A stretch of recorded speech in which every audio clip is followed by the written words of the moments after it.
Hello my dear செல்லக்குட்டீஸ், welcome back to our channel Keys Life Hub. இன்னைக்கு வீடியோவில் என்ன பார்க்க போகிறோம் அப்படின்னா, வீட்லேயே கோதுமை ரவை சூப்பர் ஹெல்த்தியாக எப்படி 10 மினிட்ஸில் செஞ்சு சாப்பிட்லாம் தாங்க பார்க்க போகிறோம். வாங்க வீடியோக்குள்ளே போகலாம். இதுக்கு ஸ்டவ் ஆன் பண்ணிட்டு கடாய் வச்சுக்கலாங்க. நான் நைட் டின்னருக்காக தான் பண்ணியிருந்தேன். ஒரு 4 பேத்துக்காக பண்ணியிருந்தேங்க. ஃபர்ஸ்ட்டாக அதுக்காக வந்துட்டு எண்ணெய் ஒரு 2 டேபிள் ஸ்பூன் எண்ணெய் ஆட் பண்ணிக்கலாங்க.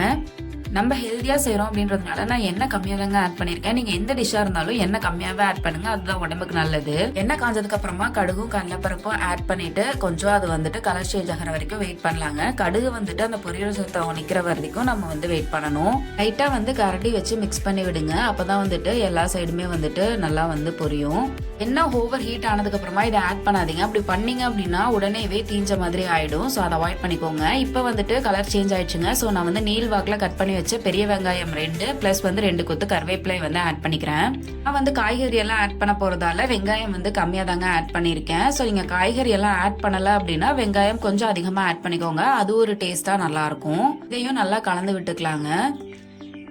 கலந்து விட்டுட்டு நம்ம அடுத்ததான் ரெடியா 2 மிளகாய் வரமிளகாய் எடுத்திருக்கேங்க. ஸோ 2 மிளகாயும் இந்த மாதிரி கட் பண்ணி அதையும் ஆட் பண்ணிக்கலாம். மிளகாய் இதுவே போதுமானது தான். பட் நீங்க நல்லா காரம் சாப்பிடுவீங்க அப்படின்னா இன்னும் ஒரு அரை மிளகாய் ஆட் பண்ணிக்கோங்க. நான் என்னோட பாப்பாவுக்கும் கொடுக்கறதால நான் கம்மியாக தான் மிளகாய் ஆட் பண்ணியிருக்கேன். பட் இதுவே போதுமானது தான் எனக்கு தெரிஞ்சு. இந்த மாதிரி நல்லா மிக்ஸ் பண்ணி விடலாங்க. கொஞ்ச நேரத்திலேயே ஓரளவுக்கு கலர் சேஞ்ச் ஆகும். அப்பவே நம்ம தக்காளியும் ஆட் பண்ணிக்கலாம். ரொம்பலாம் வெங்காயம் வணங்கணும்ன்றது தேவையில்லை. ஏன் அப்படின்னா தக்காளி போட்டு கொஞ்சம் நேரம் வணங்க விடுவோம். ஸோ ஓரளவுக்கு வணங்கி இருந்தாலே நம்ம தக்காளி ஆட் பண்ணிக்கலாங்க. இந்த தக்காளியும் சேர்த்து வெங்காயம் தக்காளி 2 மிக்ஸ் ஆகிற அளவுக்கு நல்லா கலந்து விட்டுக்கலாங்க. கலந்து விட்டுட்டு தக்காளி நல்லா வணங்கி வர்றதுக்கு இந்த ஸ்பூன்ல கொஞ்சம் நல்லா பெரிய ஸ்பூன்ல, அதாவது 1 டேபிள் ஸ்பூன் உப்பு நான் ஆட் பண்ணிருக்கேங்க.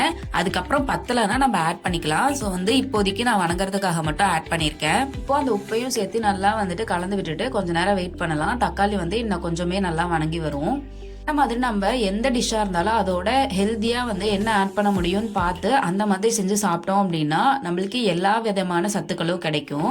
இப்போ நான் இந்த மாதிரி கட் பண்ணி வச்சிருக்கிற கேரட் ஆட் பண்ணிக்கிறேங்க.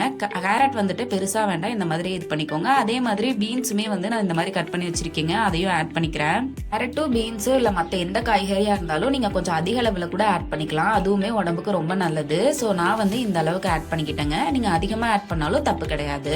கேரட் பீன்ஸோட நிறுத்தலைங்க. இப்பதான் நான் ஒரு பிரீமியமான ஒரு விஷயத்த நான் ஆட் பண்ண போறேன். அது என்னன்னு பாத்தீங்கன்னா இந்த முளைக்கட்டின பச்சை பயிருங்க. இந்த மாதிரி நம்ம ரெடிமேடா முளைக்கட்டி பச்சை பயிர் வச்சிருந்தோம் அப்படின்னா அப்பப்ப எந்த டிஷ்ஷுக்கு வேணாலும் நம்ம நம்மளோட இதுக்கு ஏத்த மாதிரி ஆட் பண்ணி நல்லா ஹெல்த்தியா சாப்பிடலாங்க. ஸோ நான் ஆல்ரெடி வச்சிருந்ததால அதுல இருந்து ஒரு சின்ன பவுல்ல ஒரு பவுல் ஆட் பண்ணிக்கிட்டேங்க. இப்போ அந்த காய் எல்லாம் வேகிற அளவுக்கு மட்டும் தண்ணி ஆட் பண்ணிக்கிட்டுங்க. ஃபர்ஸ்டே அதிகமா தண்ணி ஆட் பண்ண வேண்டாம். ஏன் அப்படின்னா வேகறதுக்கு ரொம்ப லேட் ஆகும். அதனால காய் வேகிற அளவுக்கு மட்டும் தண்ணி ஆட் பண்ணா போதும். இது நம்ம ஆட் பண்ணிட்டு ஒரு மூடி போட்டு மூடி வச்சிடலாம்.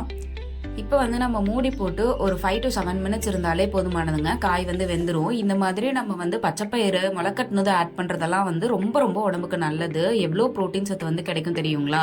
அதே மாதிரி இந்த காய்கறி எல்லாம் ஆட் பண்றதுனால ஃபைபர் கிடைக்குங்க.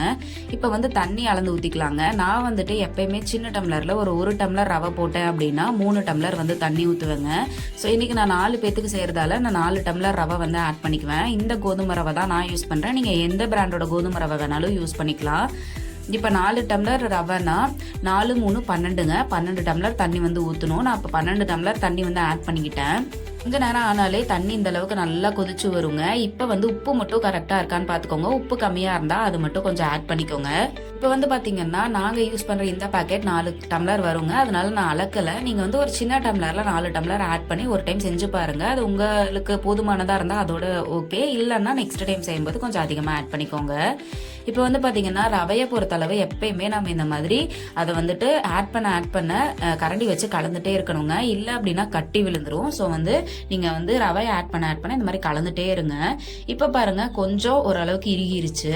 ஸோ இந்த மாதிரி நம்ம கலந்துட்டே இருந்தோம் அப்படின்னா கொஞ்ச நேரத்திலேயே ஒரு 3 மினிட்ஸ் 4 மினிட்ஸ்லேயே நல்லா ரவை இறுகிருங்க. இறுகி நல்லா வெந்துரும். இன்னும் ஒரு 1 மினிட் வெயிட் பண்ணோம் அப்படின்னா நல்லாவே ரவை ரெடி ஆயிடுங்க. நான் அது வரைக்கும் கொஞ்சம் நல்லா மிக்ஸ் பண்ணி மட்டும் விடலாம்.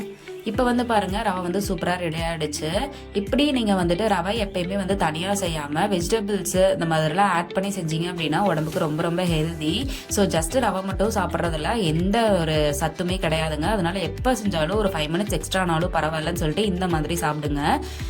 ஸோ கடைசியாக வந்து அவுட்புட் வந்துட்டு எப்படி டிஸ்ப்ளே பண்ணியிருக்கேன்னு பாருங்கள். இப்படி தான் இருந்துச்சு நம்மளோட ரவை. ஸோ இந்த மாதிரி யூஸ்ஃபுல்லான குக்கிங் வீடியோஸ்க்கு நம்ம சேனலை சப்ஸ்கிரைப் பண்ணிட்டு ஷேர் பண்ணுங்கள். Tata by.